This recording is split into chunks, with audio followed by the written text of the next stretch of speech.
কামারহাটি পৌরসভার তৃণমূল প্রার্থী মদন মিত্র প্রতিকুল রহমানকে নিয়ে তৃণমূলের প্রতিজ্ঞা স্তম্ভ সূচনা করলেন। কামারহাটি অঞ্চলের বেশিরভাগ অঞ্চলেই উন্নয়ন হয়েছে, যে বাকি উন্নয়নগুলো আছে সেই কাজকে সম্পূর্ণ করতে আজ তিনি দক্ষিণেশ্বরে তার নিজ বাসভবনে তৃণমূলের প্রতিজ্ঞা স্তম্ভ সূচনা করে কামারহাটির মানুষের কাছে বার্তা পৌঁছে দিতে চাইলেন মদন মিত্র।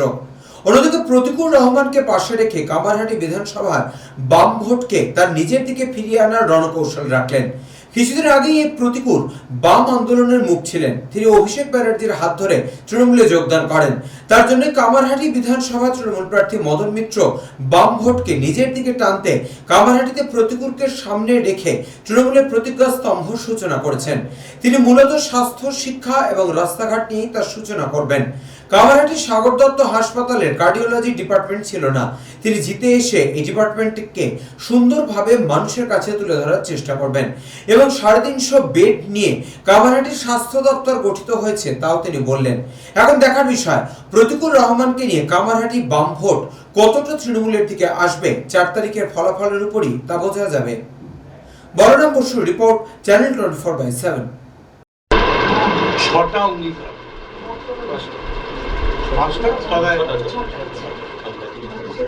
এটা আমাদের সর্বভারতীয় তৃণমূল কংগ্রেস থেকে করা হবে।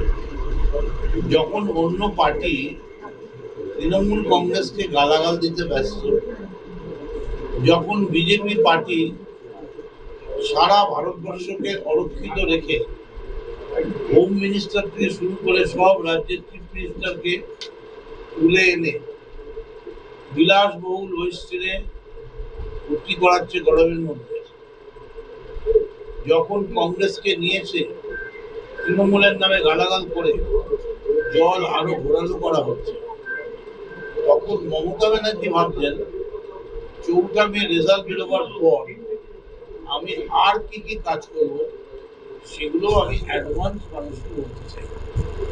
কারণ না হলে পরে মানুষ বলবেন আপনি তো বলেননি।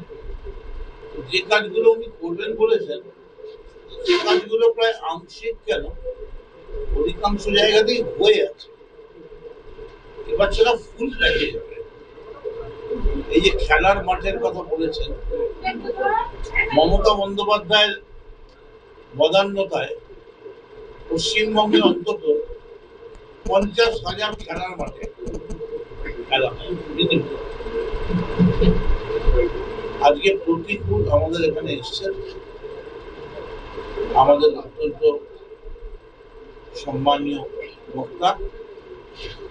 আমরা চেয়েছিলাম তাকে বিকেলবেলা কামারহাটি এবং বেলঘরিয়ায় বক্তৃতা করাতে, যেখানে মাটির তলায় লেনিনের হাড় পোতা আছে আর কিছুটা খুন করে রেখেছেন সিপিএম এর প্রার্থী। তো সেটা দেখানো গেল না, ওকে ভেবেছিলাম দেখাবো, পরে আমরা যদি মিউজিয়াম করি তখন নিয়ে আসবো। ওনাকে যেতে হবে, এখন অনেক প্রোগ্রাম আছে রাজারা, তাই উনি চলে যাবেন। কিন্তু কামারহাটিতে এসে উনি একটু ফোন ছুঁয়ে দিয়ে গেলেন। কালকে কামারহাটিতে একটা মাজার ছিল, জৌরালিসা মাজার, 1 লক্ষ লোক ছিল। আমি ফিরেছি প্রায় রাত্রে 1টা 20-তে। আমি তো দেখছি সেখানে মনে হচ্ছে তৃণমূলের জনসভা হচ্ছে। হাজার হাজার মেয়েরা নাকাব খুলে দিচ্ছে, নাকাব খুলে হাত বাড়িয়ে হাত মেলাচ্ছে, ছবি রয়েছে।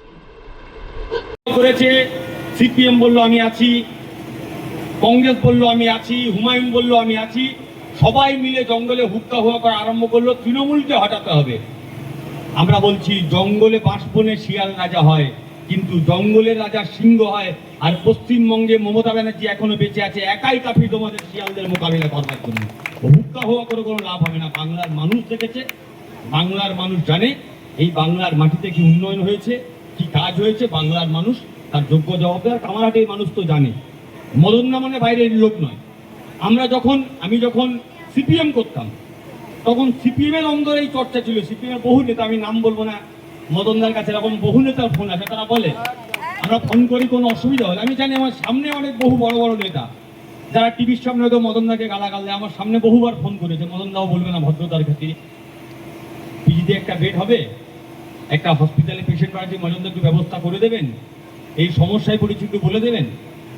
এই মানুষটা কোনোদিন দল দেখেননি, রং দেখেননি, ধর্ম দেখেননি, সমস্ত মানুষের পেছনে দিন রাত 24 ঘন্টা সময় দিয়েছে। তোমরা ব্যক্তিগত কুৎসা করতেই পারো, কিন্তু আমি মনে প্রাণে জানি যে বন্ধুটা এখন সিপিএমের মিছিলে হাঁটছে, সে আগামী 29 তারিখ মদনদার ছবিটা দেখলে জোড়া ফুল চিহ্নে ভোটটা দিয়ে আসবে মদনদার। যে লোকটা বিজেপি ঠান্ডা মারছে সেও জানে আমি বিজেপিটা করি, কি করব, লোকজন আছে, কিন্তু মদনদা যেহেতু কামারহাটিতে ক্যান্ডিডেট, আমার ভোট অন্য কোথাও যাবে না, আমার ভোট জোড়া ফুলে যাবে। এই কামারহাটির মানুষ বলা শুরু করেছে। আমি আমার কথা দীর্ঘায়িত করবো না, আমি যে কথা বলে আমি আমার কথা শেষ করব।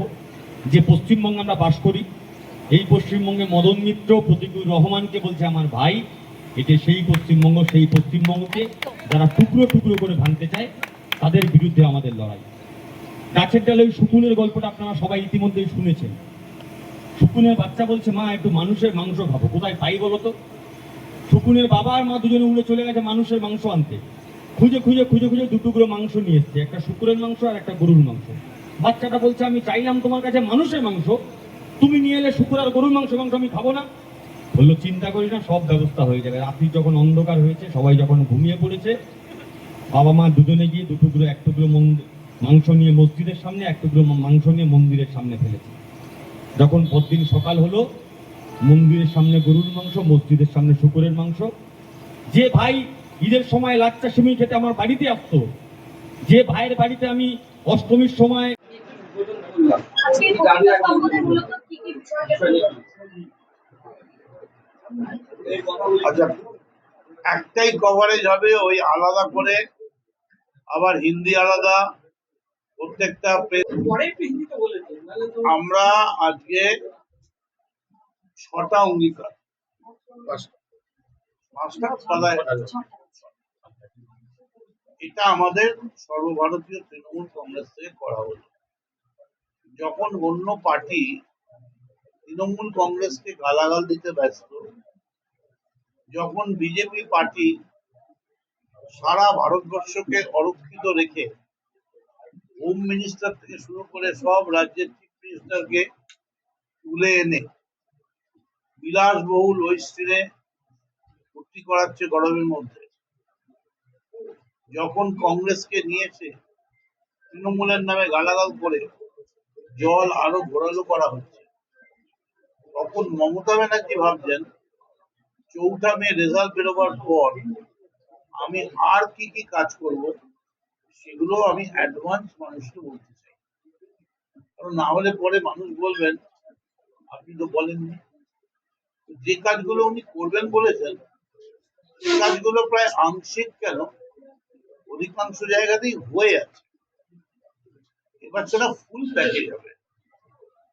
এই যে খেলার মাঠের কথা বলেছেন, মমতা বন্দ্যোপাধ্যায়ের বদান্যতায় পশ্চিমবঙ্গে অন্তত 50,000 খেলার মাঠে খেলা হয়।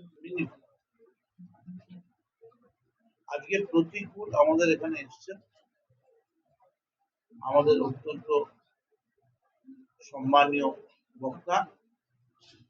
আমরা চেয়েছিলাম তাকে বিকেল বেলা কামারহাটি এবং বেলঘরিয়ায় বক্তৃতা করাতে, যেখানে মাটির তলায় লেনিনের হাড় পোতা আছে আর 200টা খুন করে রেখেছেন সিপিএম এর প্রার্থী। তো সেটা দেখানো গেল না, ওকে ভেবেছিলাম দেখাবো, পরে আমরা যদি মিউজিয়াম করি তখন নিয়ে আসবো। তো ওনাকে যেতে হবে, এখন অনেক প্রোগ্রাম আছে রাজারহাট, তাই উনি চলে যাবেন। কিন্তু কামারহাটিতে এসে উনি যে একটু ফুল ছুঁয়ে দিয়ে গেলেন। কালকে কামারহাটিতে একটা মাজার ছিল, কালকে জৌহর আলী শাহ মাজার, 1 লক্ষ লোক ছিল। আমি ফিরেছি প্রায় রাত্রে 1টা 20-তে।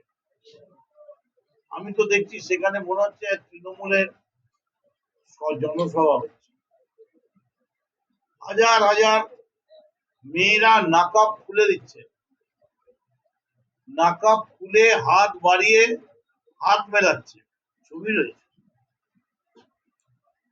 এই যে উন্মাদনা, এই যে উচ্ছ্বাস, এই যে বিশ্বাস, এই যে তৃণমূলের দিকে ধেয়ে আসা দৌড়ে, এই সবটাই মমতা ব্যানার্জির ওপর বিশ্বাস করে এবং অভিষেকের কাজকর্ম দেখে। একটা কথা বলেই আমি শেষ করবো, অ্যাকচুয়ালি টিভি খবর আমি খুব একটা দেখি না।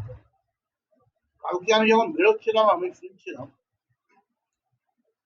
যে দেশের স্বরাষ্ট্রমন্ত্রী বলছেন যে अगर 23 तारीख को कोई तृणमूल का वर्कर घर से निकलेंगे तो उसको पलटी करके डंडा गरम करके ऐसा पिटन पिटाएगा तो जिंदगी भर भूल नहीं पाएंगे। तो ওনার তো দায়িত্ব ছিল কাশ্মীরের ওই জঙ্গিগুলোকে ধরে আনা। রবীন্দ্রনাথ সান্যাল বলুন, তাও লোক বলবে হ্যাঁ ঠিক আছে, নোবেলটা ফেরত দিন। আপনি কি জানেন রবীন্দ্রনাথের সময় যদি ল্যাপটপ কম্পিউটার থাকতো তিনি প্রত্যেকদিন একটা করে নোবেল পেতেন। নোবেল কোম্পানি উঠে যেত, এত নোবেল থাকতো না। তাই আমি আপনাদের কাছে বললাম আমাদের ছেলেদের সমস্ত মিথ্যা মামলায় ফার্স্ট ডিভিশনে পাস করেছে, অনার্স গ্রাজুয়েট, তাকে গিয়ে 110,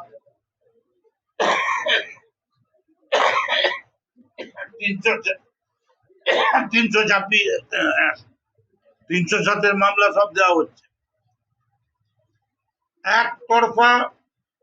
এমনকি আমাদের মধ্যে থেকে খুঁজে খুঁজে দুনিয়ার লোককে গুন্ডা ছাপ মেরে দেওয়া হচ্ছে, সেখানে একটাও বিজেপি সিপিএম কে করা হয়।